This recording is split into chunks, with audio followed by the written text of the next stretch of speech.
always waiting for that strange, paranormal thing to happen to me, because I just didn't believe in that kind of stuff. It sounded so far-fetched, but I wanted to believe. My friends and I are horror fanatics, even after the things that happened to us 8 years ago. We were 14, loved watching scary movies, and playing scary video games. One of my friends, Angela, had a favorite game called Fatal Frame. She had played it some time ago, but it was a rented copy, so she couldn't show it to us. However, we went over to Blockbuster. You remember those? And tried to find the game. They didn't have it, but they did have Fatal Frame 2, Crimson Butterfly. Angela and I were immediately attracted to its beautiful cover, creepy and dark. Two identical girls with long black hair and a red rope tied to their kimonos, linking them together. There were candles and red butterflies in the background, and the image was bordered with what looked like red paint strokes. We rented it, very excited to play. I was staying with Angela because my parents went on vacation to France for 4 weeks. We invited our friend Sarah over to spend the night. Sarah was also excited to see the game, even though she was not as brave as us, for lack of a better word. It was pretty late at night, for it was the summer, and we didn't care about sleeping late in the mornings. As I popped the disc into her PlayStation 2, Angela read the back of the case and laughed. "What?" I asked, and she showed me the back of the case. "It says, 'Warning, do not play this game alone,'" she replied. Sarah and I laughed. "I'm gonna enjoy this," I said excitedly. Sarah and I were Angela's audience, for she was the best in horror games. I thoroughly enjoyed watching people play video games, even as much as I enjoyed playing them myself. Sarah was sitting on Angela's bed, and Angela and I were sitting on the floor right in front of the TV. I know, bad for your eyes, yada yada. We played through the night. At some point, we got so lost, we had to look at a walkthrough. We didn't like doing that, but sometimes you just gotta. We reached a ghost called Kusabi, who seemed to be summoned by Sai, one of the ghost twins who looked just like Mio and Mayu. We learned the hard way that we couldn't defeat Kusabi at all. He wouldn't take damage, and guess what? He killed us in one hit. So we had to start again from the last save point, which is found in front of the door that led into Kusabi's room. Now, I'll need to tell you that Angela's PS2 has seen a lot of action, meaning it was getting old and frequently caused discs to either freeze or load very slowly. So, upon entering the Kusabi room, the game froze on the completely black loading screen. We waited a few minutes and finally realized we were going to be waiting for a long time. So, for at least half an hour, Angela, Sarah, and I were talking about stupid crap like all teenagers do, when Angela wanted to get up to get a snack. Now, I love her to death, but truth was she wasn't exactly skinny. She was actually quite heavy, so what she did to stand up was put both hands behind her, resting on the edge of the bed, and pushed herself up. She ended up doing some odd twisting thing that amused Sarah and I, so we asked her to try again. She sat back on the floor and was about to repeat the action when she stared at the TV, horrified. "What's wrong?" I asked her. "I just saw a face on the TV," she said quietly. When Angela is scared, she rarely actually screams. I do, however, and so does Sarah. Anyway, we looked at the TV and saw nothing but black screen. "You must be smoking something," I joked. None of us did drugs, of course, but we would say things like that for a laugh. "Just watch. Maybe it'll happen again," said Angela. Sarah moved to the end of the bed where we were sitting and held on to us. Then, as we stared, a frighteningly white ghostly face faded into view on the screen. It was a woman with a sunken-in face and eyes dark and lifeless. Her hair was black, stringy and sticking out at odd angles. There was no blood on her, but her face alone was disturbing enough without it. The three of us screamed, including Angela, and we flashed out of the room, shutting the bedroom door behind us. Sitting on the living room couch, we were completely silent, petrified. None of us had actually seen a real ghost. But was that an actual ghost, or was it part of the game? I ran this by the girls. "It's a ghost game," I whispered. "Maybe the game unfroze, but it was left long enough for some sort of screensaver to show." "Video games don't usually have screensavers," said Sarah, trembling. "That was something... that was something." "Calm down. Maybe Sam is right," said Angela. Let's go check the game." "I'm not going back in there," Sarah exclaimed. "Fine," said Angela, sounding annoyed. "I'll go." She went back down to the short hall and into her room. After a few seconds, she called out, "It's okay, the game unfroze." Sarah and I slowly entered the room, looking at the screen. Miyu and Mayu were standing next to the red lantern, which was the save point. I exhaled softly. "Let's, play something else," I suggested, and the others agreed. Angela took out the Fatal Frame 2 disc and replaced it with The Sims 2. We played for quite some time, trying to see whose character would last longer without a shower, while Sarah watched from the bed again. Then, one of my goals was to change clothes, so I went to the dresser. It loaded slowly, but eventually got there. I put my alien girl into something sexy, and then exited. We waited, watching the familiar screen saying, "Saving game. Please do not turn off your console, or disconnect the controller."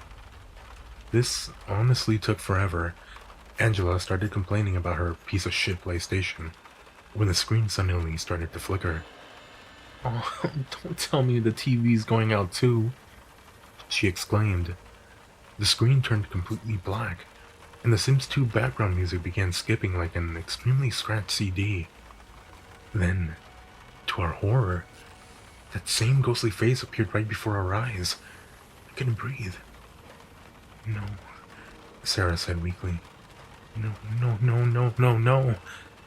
She was letting out terrified squeaks as we stared, unable to take our eyes off the face. The ghost's eyes slowly looked right at us, and then began to move her lips as if speaking, though no sound came out. Angela jabbed the power button, turning the TV off, and all three of us ran into the living room again. All of us agreed to sleep out there instead of the room. We just couldn't handle being in there. It was so unbelievable. We had trouble sleeping. Finally, somehow, we managed it. We slept in until like 1 o'clock in the morning. Angela's mother complained about the noise last night and wondered why the hell we slept in the living room. Angela was about to tell her what happened when we suddenly noticed Sarah was gone. "Maybe she went home in the middle of the night?" I suggested. "Let's go check," said Angela. We got properly dressed, left the house, and made our way down the road. Sarah didn't live too far away. We knocked on the door and her mom answered. "Is Sarah here?" I asked her. "No, I thought she spent the night at your house," said her mother. Angela and I exchanged worried looks and hurried back to our house. We searched every room, including Angela's, but Sarah was nowhere to be found. The police were called, and they conducted a search. Angela and I spent a few days trying to get a hold of our other friends to check if they'd seen her, but no one had.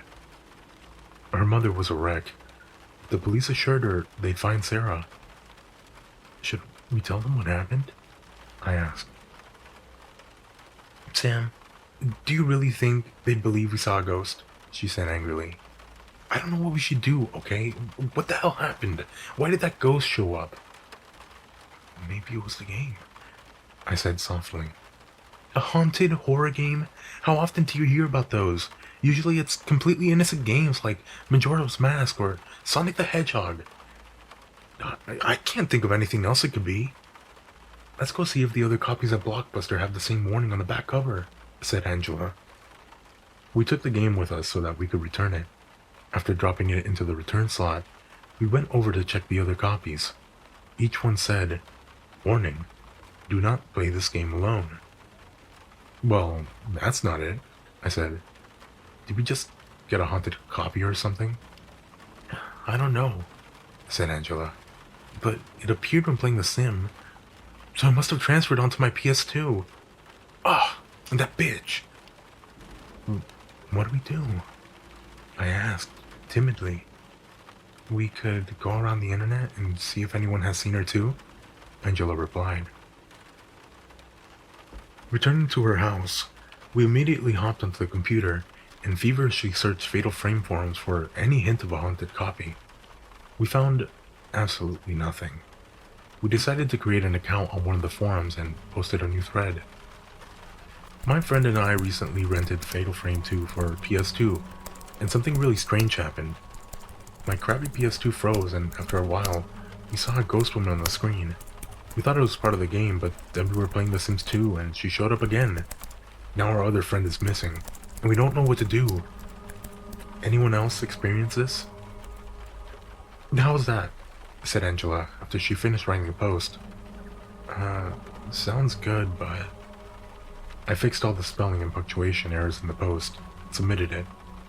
We actually sat there and refreshed it like every 10 minutes, but we only got replies saying, "You're BSing," or "It's a fucking ghost game." It wasn't until a week later, we finally got a response. Sarah was still missing and she was put on Amber Alert. We checked the forum again, saw a response from someone called Anonymous, and they had no icon. "Hello, I saw your post and was shocked. This happened to me a long time ago, but I rented my copy from GameStop.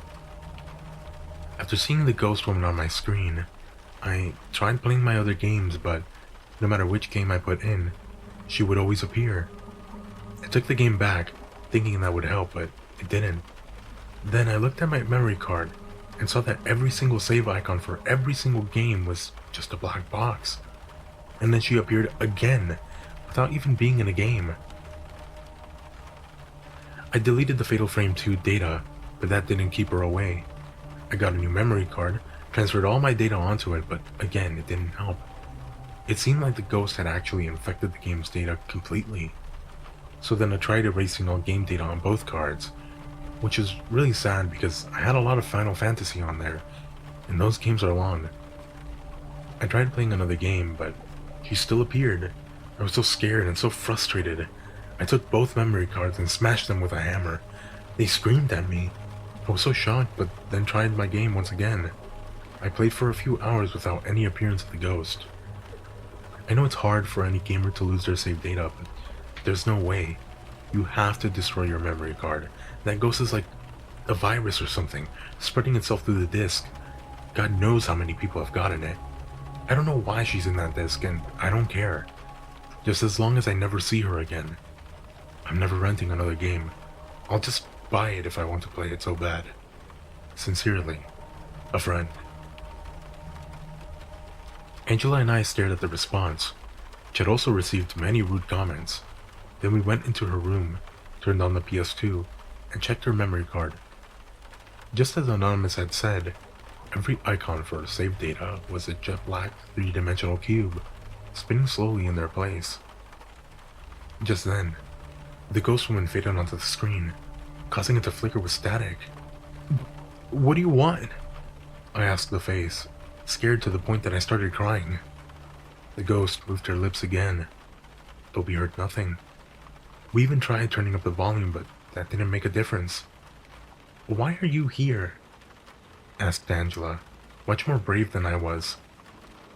The woman continued to mouth, but nothing. "Let's just forget it," I said, starting to feel a little hysterical. "Let's just destroy the damn card." Angela turned off the console and ripped the memory card out. Then we went into the tool shed in the backyard and found a hammer. Angela set it on the concrete of her back porch, raised the hammer, and hit it hard viciously. Once, twice, 3 times. A piercing scream emanated from the cartridge as it was broken. I think said Angela, shaking and taking shuddering breaths. "I think that'll do it." "What's that?" I gasped, seeing a piece of the memory card that appeared to have scratches on it. It was the circuit that allowed the card to hold data. We found all the pieces and fit them together like a puzzle. I was astounded at what we found. Anonymous was the word scratched into the surface of the circuit. Was the ghost the one who replied to the thread we made? Why would she tell us how to destroy her? "Sam, look," said Angela suddenly. She was pointing at the S written on it, and in very tiny letters was the name Sarah scratched into it. "She took Sarah," I whispered. "Why?" asked Angela. "And was it the ghost who responded to us? Or was it Sarah?" We went back inside and got back onto the computer, viewing our post. Anonymous reply was no longer there, and the entire thread had been locked. We searched Google for the mysterious username, but got absolutely nothing. I'm sorry to say that we never found out who the ghost was, who Anonymous was, or where Sarah went. And like I said before, this really happened to us. We never touched the rental game ever again. Even to this day, we try searching for the username, but we can never find it. Maybe you guys have seen it before? Every day I wonder who's rented the disc. I wonder if they figured out how to destroy it, and what would happen if they didn't. What was the ghost woman trying to tell us? We never found that out either. We never found a name or anything. Why was she in a Fatal Frame game and not something else? How did she die? What was her connection to the game? Angela ran an idea by me. She said that the first Fatal Frame was based off a true story. She said, what if the second one had some truth to it too? What if that ghost was really in that village long ago? But why would she haunt that specific copy? I asked. Maybe she can only be in one disc, so she gets into the memory card? She suggested. I don't know what goes on in a ghost's head. With that, we stopped discussing the matter. I wanted to just forget about it, but I couldn't. About a year and a half ago, Angela started doing drugs and became a whole different person, lying and using me and her other old friends. So I ditched her. I hate druggies with a passion. I have no idea what happened to her, but every now and then, I see her mom come into my work. I've never asked about her. Without her around, my mind involuntarily started remembering the events that had taken place 8 years ago. And that's why I'm writing this. You may not believe me. You may refuse to believe me, but I want to warn you to be careful when renting a game, especially Fatal Frame 2. I know it's kind of hard to find PS2 games now anyway, especially now they've announced a PS4, but some places have old and or used copies, so just be careful. Since we never figured out what that ghost wanted, I can't warn you of specific dangers, but it's best to avoid it anyway. You can never be too careful. And now, even though I've never seen another ghost, I can't still say I don't believe in them. I'm still a horror fanatic, but I can't help looking over my shoulder periodically. I know I'm being repetitive, but I'm serious. Be careful. Please. Sam.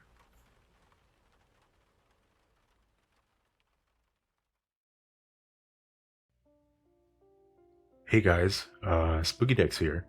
I really hope you enjoyed this video. This one ended up being much longer than usual, because I felt more confident in recording for longer periods this time around. And I managed to diminish some of the time constraints that usually come with making videos like this, so I'll probably push out more of these later on. I also wanted to return to making outros for my content, just so I could say my thanks more properly to the authors instead of just leaving them in the description. Ironically though, I couldn't find the author for this one. It was in the Creepypasta wiki and I couldn't find it anywhere else, really. Anything that popped up was actually just for the actual Fatal Frame game and not the Creepypasta. I did end up checking who edited the wiki post, and funny enough, it was a user by the name of Anonymous Sam, which seems like a throwaway for this story since those are the characters in it. Anyways, I really do hope you guys enjoyed this video. Make sure to like, subscribe, and comment about what you want to see in the future, as well as any suggestions to improve my videos. This outro ended up being just a bit longer than intended, so I'll try to keep it short for the next time around, so don't worry, this isn't gonna be the norm. So yeah, with that, I'll see you all in the next video. Stay spooky, friends.